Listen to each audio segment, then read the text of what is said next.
Bonjour à toutes et à tous, bienvenue pour la correction de cette question de raisonnement-argumentation consacrée au cas des menteurs. En l'occurrence, vous avez une queue de 27 personnes devant un cinéma et chacun affirme que son voisin de devant ment, sauf le premier qui affirme que tous ceux derrière lui mentent. Alors regardez, on va faire un petit schéma pour que vous visualisez bien. Alors moi sur mon schéma, évidemment, je ne vais pas représenter 27 personnes.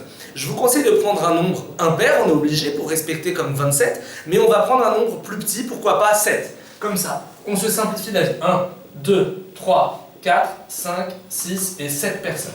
Chacun de derrière annonce que son voisin de devant ment. Donc lui, il accuse lui, lui, il accuse lui, lui, il accuse lui, etc. Chacun affirme que son voisin de devant ment, sauf le premier. Le premier, c'est celui-là, qui nous dit « tout le monde derrière moi ment ». À partir de là, maintenant que j'ai réalisé mon schéma, de deux choses l'une.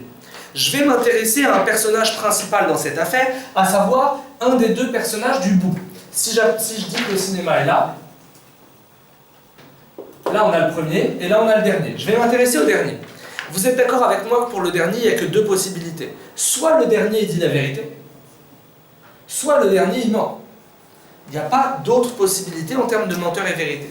Je redessine le trait ici et j'observe ce que ça donne si jamais le premier dit la vérité.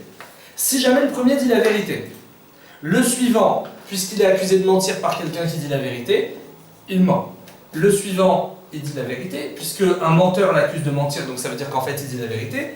Le suivant, il ment. Le suivant dit la vérité. Le suivant ment.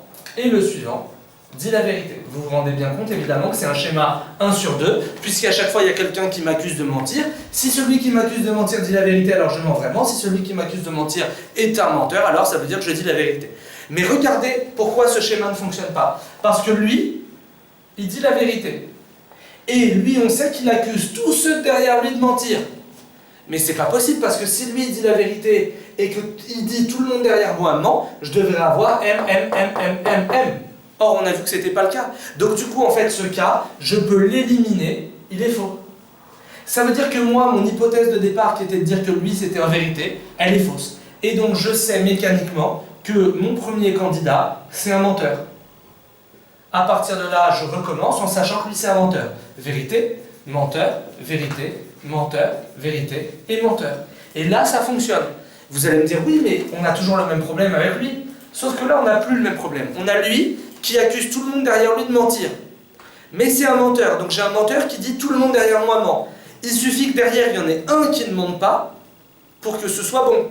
C'est-à-dire, attention, le contraire de tout le monde ment, ça n'est pas personne ment. C'est il existe au moins une personne qui ne ment pas. Bah là, c'est vrai. J'ai un menteur qui dit tout le monde ment, il suffit qu'il y ait un vérité derrière et c'est bon, c'est vrai. Donc ce schéma, il est bon. Lui qui accuse tout le monde, c'est bon, parce que c'est un menteur. Et donc du coup, j'ai un menteur qui me dit tout le monde ment, il suffit qu'il y en ait un qui ne mente pas pour que ce soit vrai. Et ensuite, j'ai bien le schéma MV qui est respecté. Chacun peut donc accuser sereinement son voisin de devant, jusqu'au premier. Et on a vu qu'avec le premier, ça marchait, puisque j'ai quelqu'un qui me dit tout le monde ment, et c'est un menteur, or c'est vérifié. Bilan des opérations, combien y a-t-il de menteurs? 1, 2, 3, 4. Ça veut dire qu'il y a 4 menteurs sur 7. Sauf que nous, le problème, c'est qu'on voulait sur 27 personnes. En fait, ce qu'il faut comprendre, c'est qu'il y en a 1 sur 2 qui ment, donc la moitié, plus le premier. Donc ici, on enlève le premier, on prend la moitié. Sur les 27, si on enlevait le premier, ça en ferait 26, et donc on prend la moitié, ça fait 13.